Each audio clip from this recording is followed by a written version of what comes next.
আপনার বাধ্য ছেলে সকালবেলায় সেজে গুজে বেরোলো স্কুলের উদ্দেশ্যে। আপনি হাত খরচা 10 টাকা দিলেন, সে তাতেই খুশি। আপনিও দুর্গা দুর্গা বলে নিজের কাজে ডুবে গেলেন।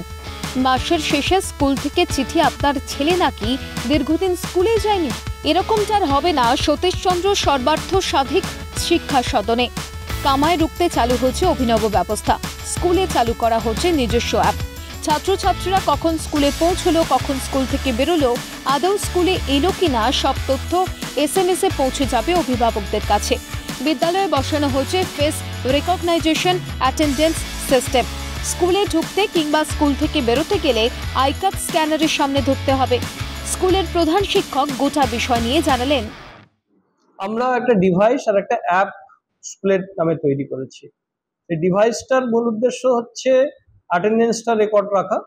যখন স্টুডেন্ট ঢুকছে স্কুলে তখনই তার বাড়িতে একটা মেসেজ যাচ্ছে এবং সেখানে গার্ডিয়ান বুঝতেও পারছে যে নির্দিষ্ট সময় ছেলেটি স্কুলে ঢুকলো।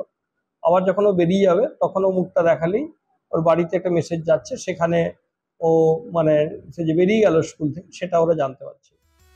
বর্তমানে বিদ্যালয়ে ছাত্রছাত্রীর সংখ্যা 1200-র বেশি। ছাত্রছাত্রীর উপস্থিতির সম্যক ধারণা রাখতে এবং অভিভাবকদের সচেতন করতে এই ডিজিটাল উদ্যোগ প্রভাবিত করেছে সকলকে। সাধুবাদ জানিয়েছেন সকলেই।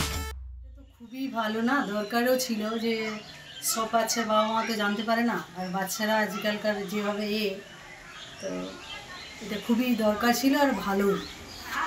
আমার তো খুবই ভালো যে আমি জানতেও পারি, সঙ্গে সঙ্গেই ফোনের উপরে স্ক্রিনেই এটা চলে আসে মেসেজটা স্কুলের লোগোর সঙ্গে। সকলেই খুশি।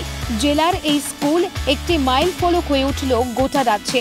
এই স্কুল দেখে অনুপ্রাণিত হতে পারে রাজ্যের অন্যান্য স্কুল। এর ফলে একদিকে শিক্ষার পরিবেশ যেমন বজায় থাকবে, তেমনি সুরক্ষার বিষয়েও স্কুল এগিয়ে থাকবে কয়েক ধাপ। রনক কুমার শঙ্করের রিপোর্ট, কলকাতা টেলিভিশন নেটওয়ার্ক।